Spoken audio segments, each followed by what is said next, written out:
porque está conosco agora o senador Marcos Duval, do Podemos, do Espírito Santo. Ele nos concede uma entrevista a partir de agora, porque hoje um grupo de senadores teve uma conversa ali com o indicado pelo presidente Jair Bolsonaro. Foi uma reunião por videoconferência, de acordo com as informações, e o senador Marcos Duval conversa com a gente a partir de agora para nos dizer exatamente como foi esse primeiro contato com o possível futuro ministro do STF.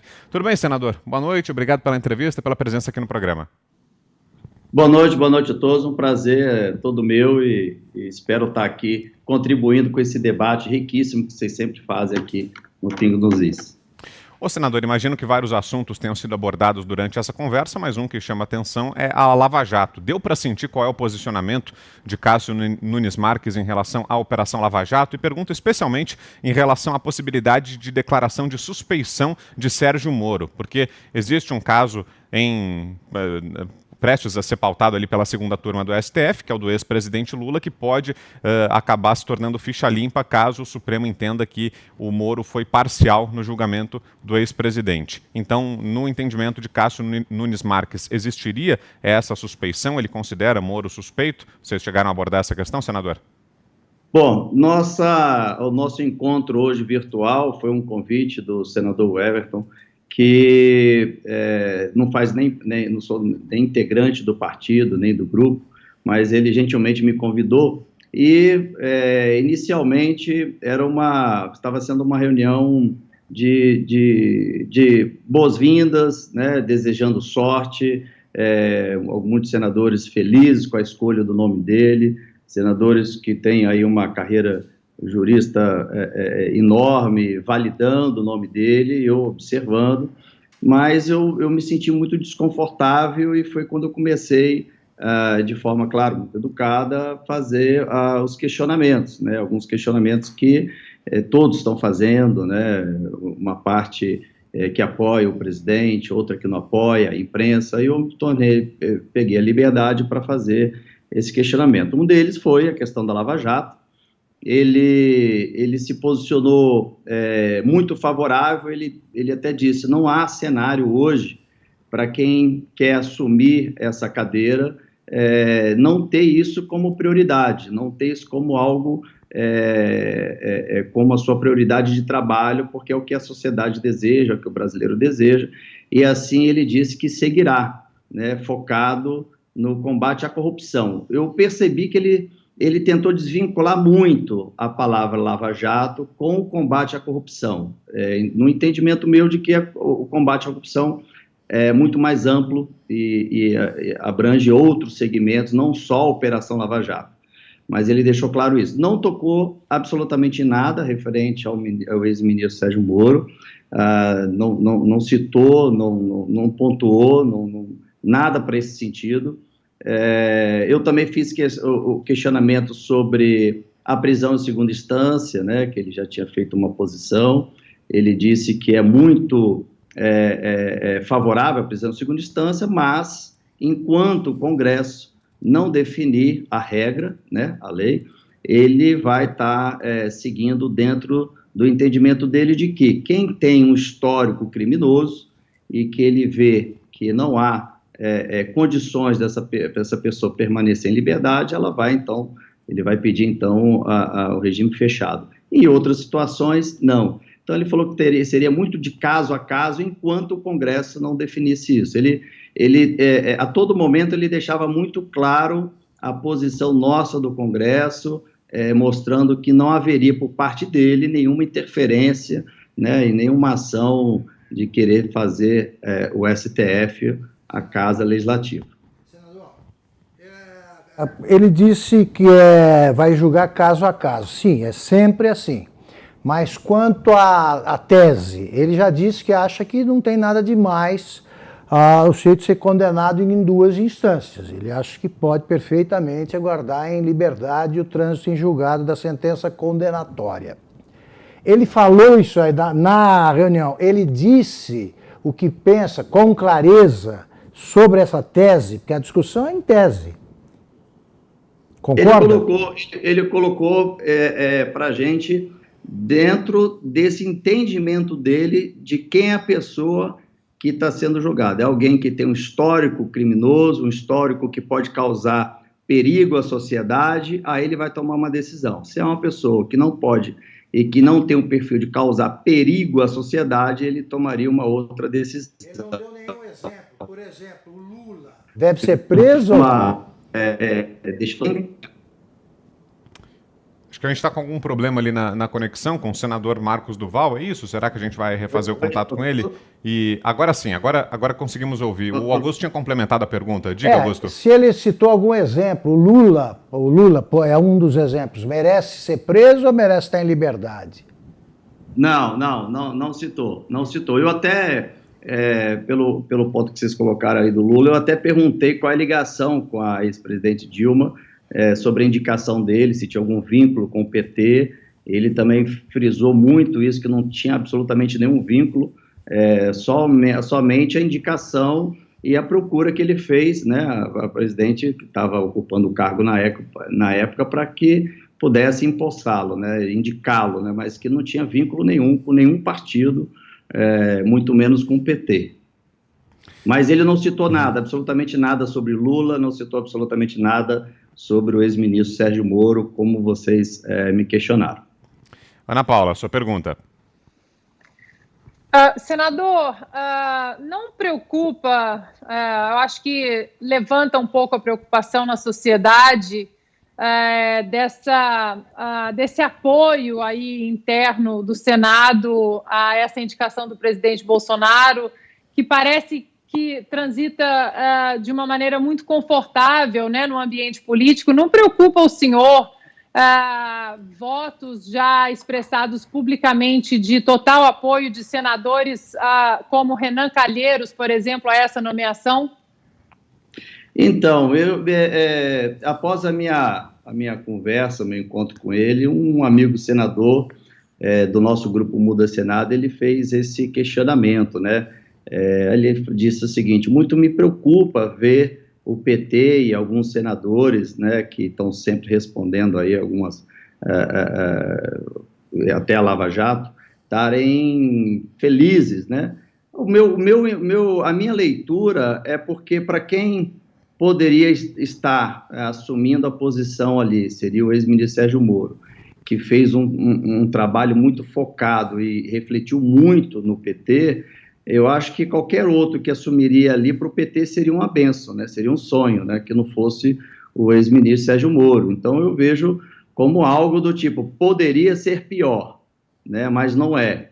Mas na minha leitura, é um desembargador muito novo, né? Muito novo, tem uma carreira longa pela frente, se embasou sempre nas respostas, nas questões técnicas, fazendo comparações a estudos que ele fez na Europa, né, no seu doutorado, pós-doutorado, colocando sempre dentro desse viés e sempre deixando muito claro que ele estaria seguindo as regras colocadas pelo Congresso. Então, eu não vi movimento nenhum tendencioso de radical, de posições radicais, de defesas radicais, de ideologias radicais. Deixou claro que não conhecia o presidente, conheceu uns 2 anos atrás nos corredores do Congresso, quando estava almejando a posição, depois voltou algumas semanas atrás para desejar ser desembargador do STJ, então ele foi surpreendido com a indicação para o STF, e para mim também isso é um cenário muito positivo de que não houve, ou não estava havendo um acordão, porque, no meu entendimento, quem seria escolhido, quem ocuparia esse cargo é o ministro André Mendonça, né? Um pastor, o ministro da Justiça, entrou no lugar do ex-ministro Sérgio Moro. Para mim, ele estava praticamente certo a escolha dele. Surpreendeu a todos, né? Surpreendeu a todos.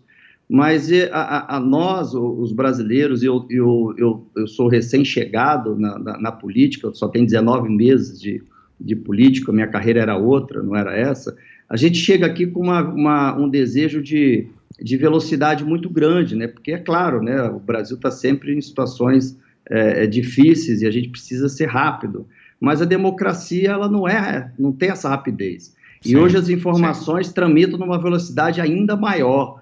E eu percebo que a gente não consegue dar essa velocidade, por ser um país democrático, uma democracia nova, como a sociedade está nos demandando. Então há uma certa frustração mesmo. Mais uma pergunta agora, o Guilherme Fiuza, por favor. Fiuza. Pois é, senador, o senhor como recém-chegado na política, o senhor não se preocupa com um desembargador indicado para o STF que não menciona a expressão Lava Jato, que é símbolo de um ataque frontal ao crime no Brasil? O senhor não vê um sinal preocupante nessa omissão, mesmo que nessa conversa informal?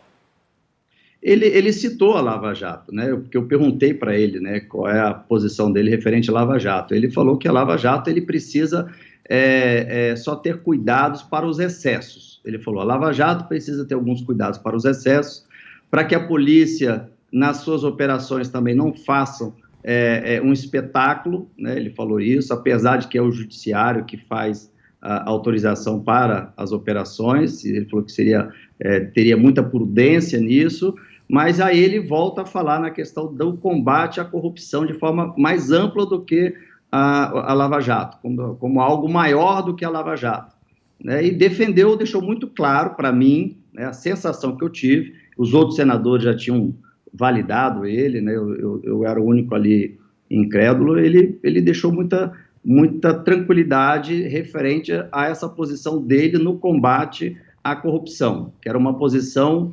inquestionável, inegável, e que para ele era o óbvio para assumir aquela posição. Seria algo que não precisavam nem questionar ele sobre isso. Foi esse o entendimento, a mensagem que ele mandou. José Maria Trindade, mais uma pergunta, Zé. Pois é, senador, o Augusto Nunes, uma certa vez, disse aqui o seguinte, que ali é um lugar para pessoas que estão a serviço da nação, né? E eu emendo dizendo de que é um lugar para interpretação da Constituição, e que a gente vê muito debate, vamos colocar uma pessoa que tenha essa e essa posição. O lugar de representação de setores é o Congresso Nacional.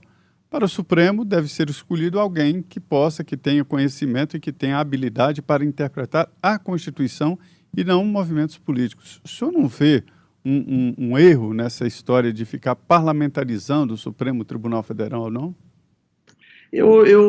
Em cima dessa sua fala, foi exatamente essa radiografia que eu fiz após a reunião com ele, de alguém, de um ministro que vai estar ali interpretando a Constituição, ponto. Não vai estar em cima das suas ideologias, ou do que ele acredita, ou do que ele fez. É o que ele transmitiu naquele momento para mim. Eu não sei se ele tem muita habilidade, né? Provavelmente tem, porque é uma pessoa nova, já é desembargador, veio do Quinto Constitucional. Então, é alguém que realmente tem uma certa habilidade de comunicação, de trato. E eu acho que também isso é importante, né? Mas a radiografia que eu fiz foi exatamente essa sua leitura de que ele seria muito técnico, praticamente zero ideológico. Seria de direita, extrema-direita, centro, qual a posição dele?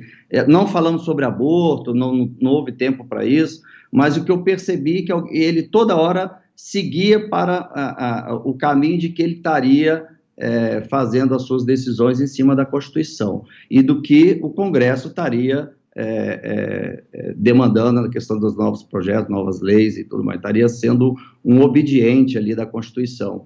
Então, toda hora que eu pautava alguma coisa, se ele era CAC, né, se ele era atirador, colecionador, aí ele tentou ser bem objetivo referente a isso, que ele tem arma, que ele tem uma 380, uma pistola, comprou uma 9mm para ter em casa, porque agora a questão da segurança, mas que ele não porta arma, ou seja, então ele já deixou claro que ele não é favorável a porte de arma.